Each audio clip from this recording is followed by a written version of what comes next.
Hi fellow Pinoy printmakers.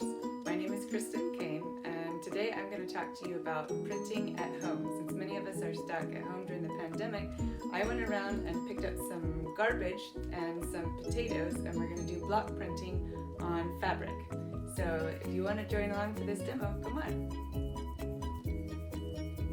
Okay, so here I've got all my supplies to use. I've got some different inks to use, both that say textile ink on them, and you can find some of those even at National Bookstore.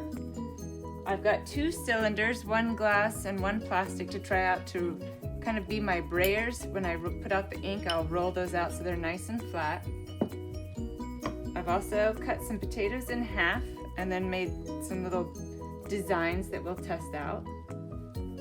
I've also taken some labels that I find around and tea bags, and I've printed some holes or made little shapes, and we're going to try those out as well. I've got spoons to get my ink, and I've got fabric so that we can go ahead and print out on this.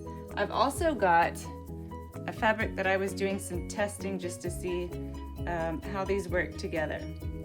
So let's get printing.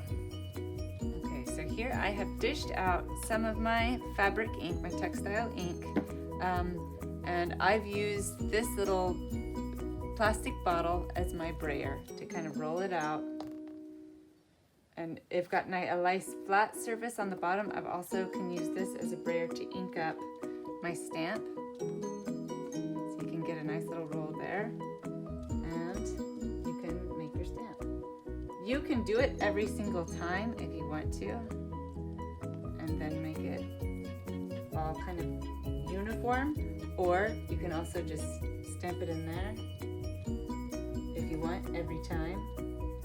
Sometimes I kind of like to get a variety, as you see here, and I might do 2 or 3, so I get some that are lighter and some that are darker. You'll also see I'm doing them right next to each other. You might decide to do some in kind of a brick pattern. That can be kind of fun to do. And this is just a fun piece of fabric that I'm not too stressed about. I may then iron it later and cut it up into smaller pieces for quilting. I've also got, maybe I'll try this one. So I'll roll it out here. Then I'm going to roll it across, and there. I could also, again, use it as a stamp, maybe a little bit more fluid, but that's okay. You can also make it where it's lighter and darker.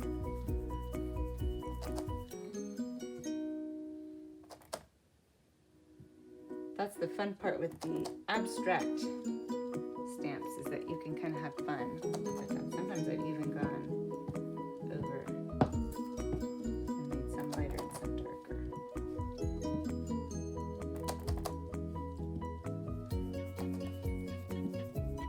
So it doesn't always have to be just flat in a straight line. Sometimes it can be kind of fun going and letting yourself go.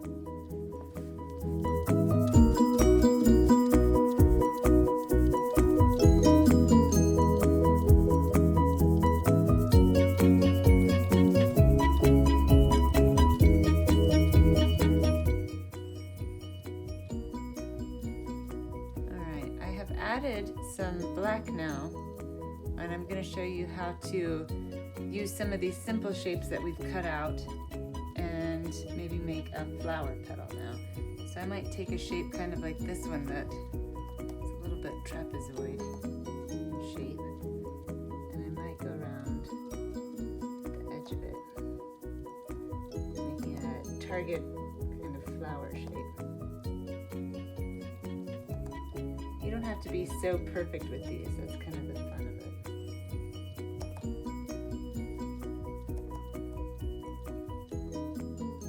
If you always need to, you can go over it very carefully and picking it up. And there you have your little target shape. You can also take the teardrop shape.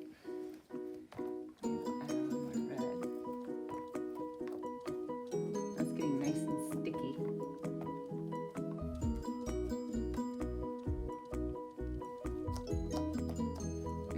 decide to do a different flower.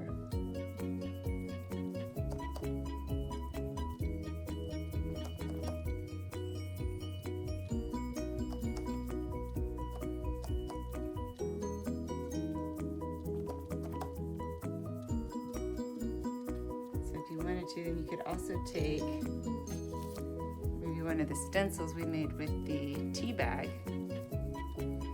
put it on the inside. Usually you'd let this dry a little bit since we're on time. This is a stencil brush. You can add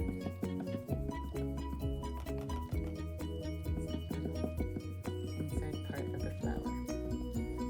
Make sure you fill all the parts of the hole, although sometimes it's kind of fun to let them spiral out a little bit. You can check your work there.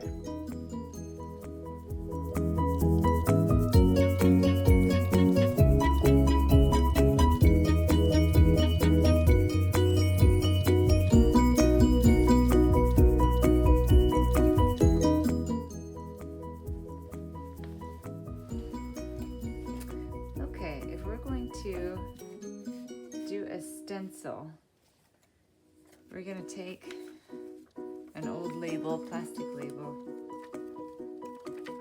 pick a side, pick how we want to put it. Maybe we'll start here.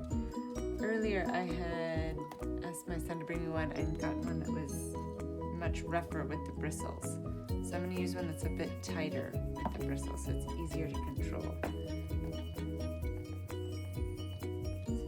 Hold it in place, that's the main thing. And many people really like to have it completely all the way filled in, border to border.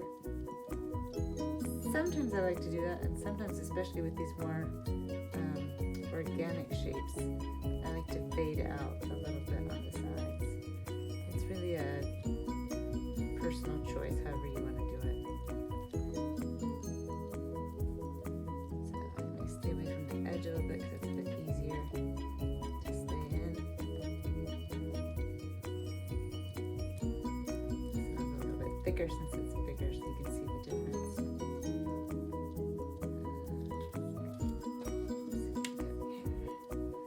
And there you go. So we've got some of the larger ones. Maybe I'm going to try some of the smaller ones now.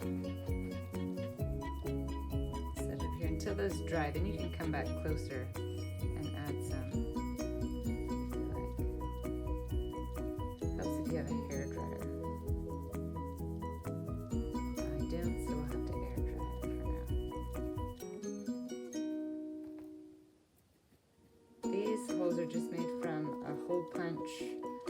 I think that I also got at National Bookstore. So again, I'm going to kind of soften these a little bit because I do like the softer look. Lift it up. So you can see here some people don't like that as much, but I may go in afterwards with a different, maybe with the red, and add a little bit more to it.